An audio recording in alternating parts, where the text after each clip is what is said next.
Okay, let's talk about Sharon's quilt a little bit more. Let me remind you, there's an arrow down below. When you hit that arrow, it will take you to another video of this same quilt getting stitched out with a different tip. I only want to make a video that's going to benefit you in your quilting, in your piecing, in your cutting, in your pressing, in all of your process right there. I know your time is valuable, my time is valuable. I'm having a lot of fun, but I'm also working and I have many other things to do and life gets lifey. So let's go ahead and make sure that all of the videos are worthwhile. If you have any questions or comments, toss them down below and let's start a conversation. I'll try to answer it and move forward with that. In the meantime, let's look at Sharon's quilt. Do you love this one? I know I do. You know, you could make this out of a jelly roll, literally just rolling it down exactly how the jelly roll came out, if that's what you'd like to do. This is called stack and flip.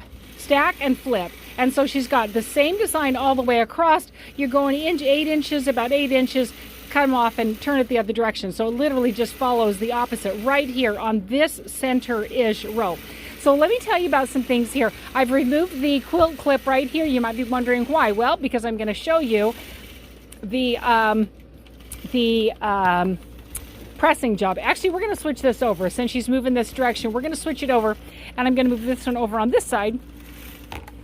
I like to have my quilt clips on because I want my clamps to hold from the sides. I want my red snappers to hold end to end, and I want my quilt clips to hold the edge of the quilt so that we have tension going everywhere. She stays nice and smooth. Let's go ahead and turn it over. I'm going to talk to you about pressing.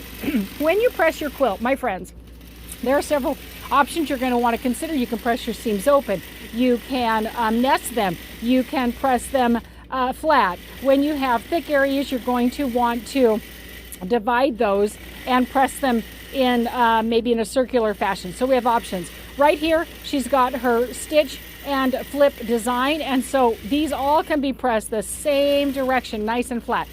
Let me remind you about pressing. Two things. One is you want to set your seams first. If you're not setting your seams, you're setting yourself up for not having as good of pressing as you could get, not having as good a quality of quilt as you're going to end up with. Pressing your seams before you start doing the rest of the pressing process. Press them flat, right sides together, and that's going to relax those fibers and allow the next step to work well. Now, you're going to want to press your seams usually flat, sometimes open is the best option. I like either way. You're going to want to do that. Next, you're going to turn your quilt over and you're going to press the top of your quilt. Otherwise, you can have areas of valleys. You can have areas of lap over.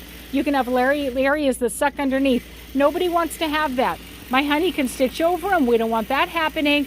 It can cause some gapping in here. We want to keep your stitching well. Watch out for your pressing, my friend.